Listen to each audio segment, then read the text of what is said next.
frequency of 52 megacycles by authority of the Federal Communications Commission. A test program follows.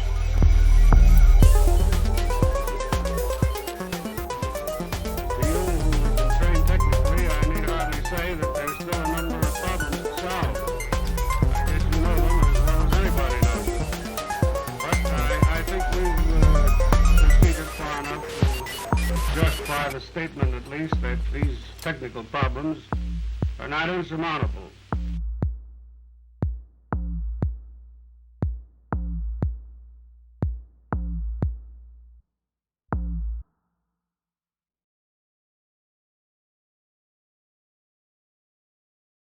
So, let's this week's featured game. Who is it? This week's featured game is the Fellowship of the Archon's deck in Hamburg Atlantean 2 with deck analysis from the captain's deck. And the captain's deck, thank you so much for your volunteering your time. Brett has commented you're the most professional person we've had on board because you actually met the time limit, unlike everybody else. So thank you. And allowing 5-minute breakdowns, and they've always gone over, but this time these are the only ones that have been under.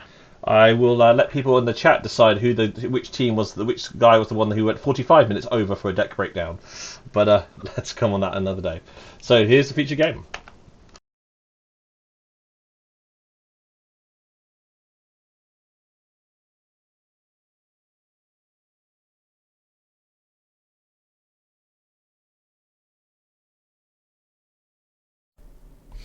Well, hello, this is Jason the Captain Kirk from the Captain's Deck and the Nordic Keyforge podcast, and I'm here to bring the round 4 of KOTE 9's matchup breakdown.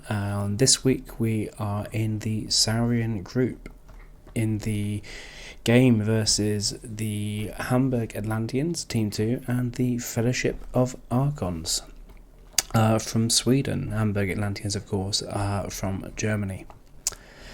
First up, we see in the Archon game, we have John Lang versus Syzox. John Lang being the captain and Syzox being the blue player. This matchup, we have the Hamburg Atlanteans bringing Iza Gorgon, the Heretic of Blizzards, and this is an 83 SAS deck from Age of Ascension. On the Fellowship of the Archons side, we see a 62 SAS Call of the Archons deck in Aleski Divorp from the Cleric's Terminal. This is quite an interesting matchup here because if we're just looking at SAS, we see 83 plus 62, and we also see an 83 SAS deck in Age of Ascension, which means that this deck can't be ignored. And we see in the Brobnar straight away that we have a pretty strong lineup of creatures here. Gang of Chieftain, Groggins, Triple Groak, Lollop the Titanic, and an Ockapolgo to boot as well. You have a Coward's End and an Unlocked Gateway for some board wipe as well. And you also see the double Exhume there as well. This is also not short of its strong creatures as well, with a Charette, Double Gub, a Shula, and a Tentacus as well. So there's a lot of strength there as well. He also has a Restringuntus as well to really control what Aleski can do. In Logos, we have some good support here from Igor, and with its bringing the decks out as well. We have some Cutthroat Research for some steel, and we have some, of course, Sloppy Labwork, a backup copy as well to get some deck control coming in here. So that's quite a strong Age of Ascension deck. Over with Aleski Divorp from the Cleric's Terminal, however, which is Syzox's deck, we see a triple Skippy Time Hog in Logos, which can be really helpful to slow your opponent down.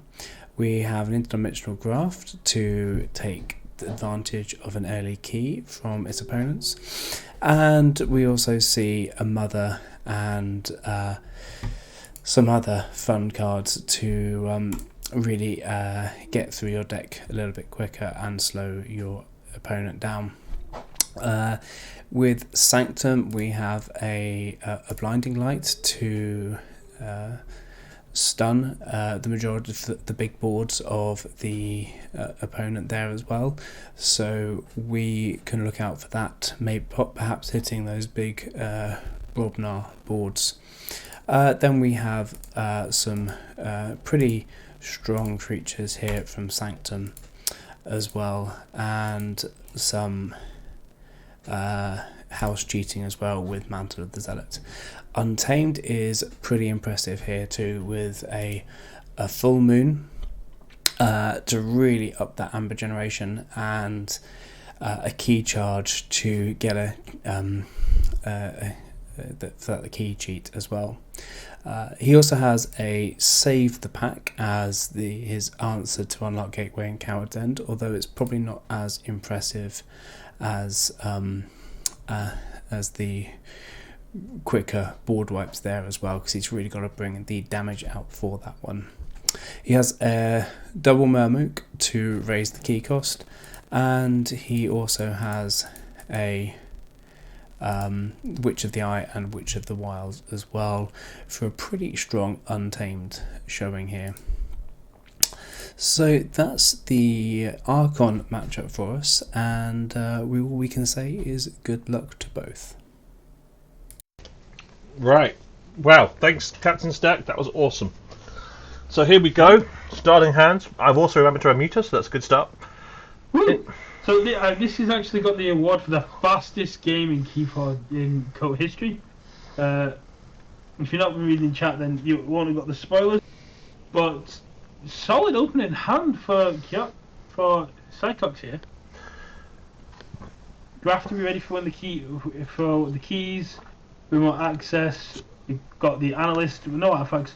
Starting with a Raid Knight, pretty cool. Good starting point given the hand he had. And then we're just going to see a Logos turn coming in for John here.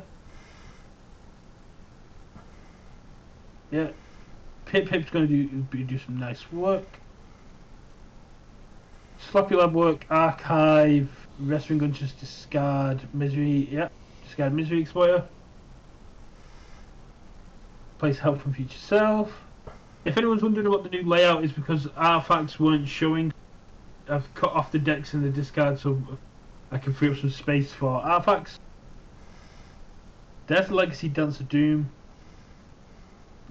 Very interesting positioning here.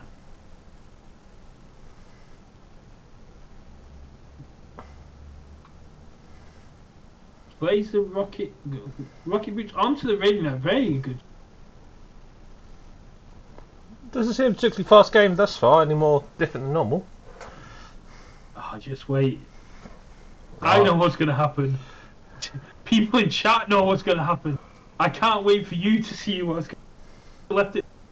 So this deck hasn't been overly edited because of how fast it was, so we've seen it as it kind of happened. Logins come down, Tremor, Stun up the board, very nicely done. Lob Titanic coming down. So this will be answered with another Logos turn. With another Logos turn. Drop the Skippy, Twin Bolt, get rid of the two Logos creatures. It's also enough Skippy, and yeah, here's the killer. John Lang looks at the board, looks at his hand, looks at his archives, pulls this. I know it's coming. Just do it already. Oh, the captain doesn't know what's going to happen here. I think that's going to be pain. Come on.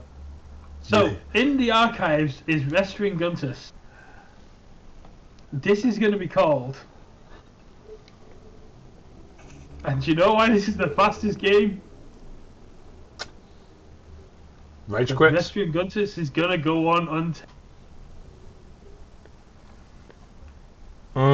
And it's going to. Yeah, there's this. and we see there's a Gub, which is going to protect the Western Guntus. We've got the Binding Irons, even so if Cyclops goes into Sanctum, they're not going to be drawing for 3 turns. There's the Double Doom. So Dance of Doom was called on 4, which gets rid of all creatures with power with 4 power. Then we see Gub.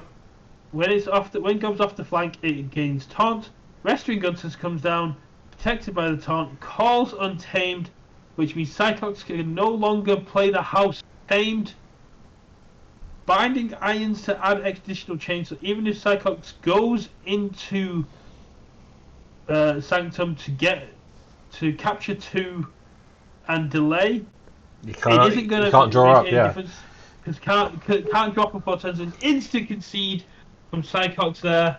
The Restoring Guntus on Untamed, completely locked out. Wow. I haven't seen a game that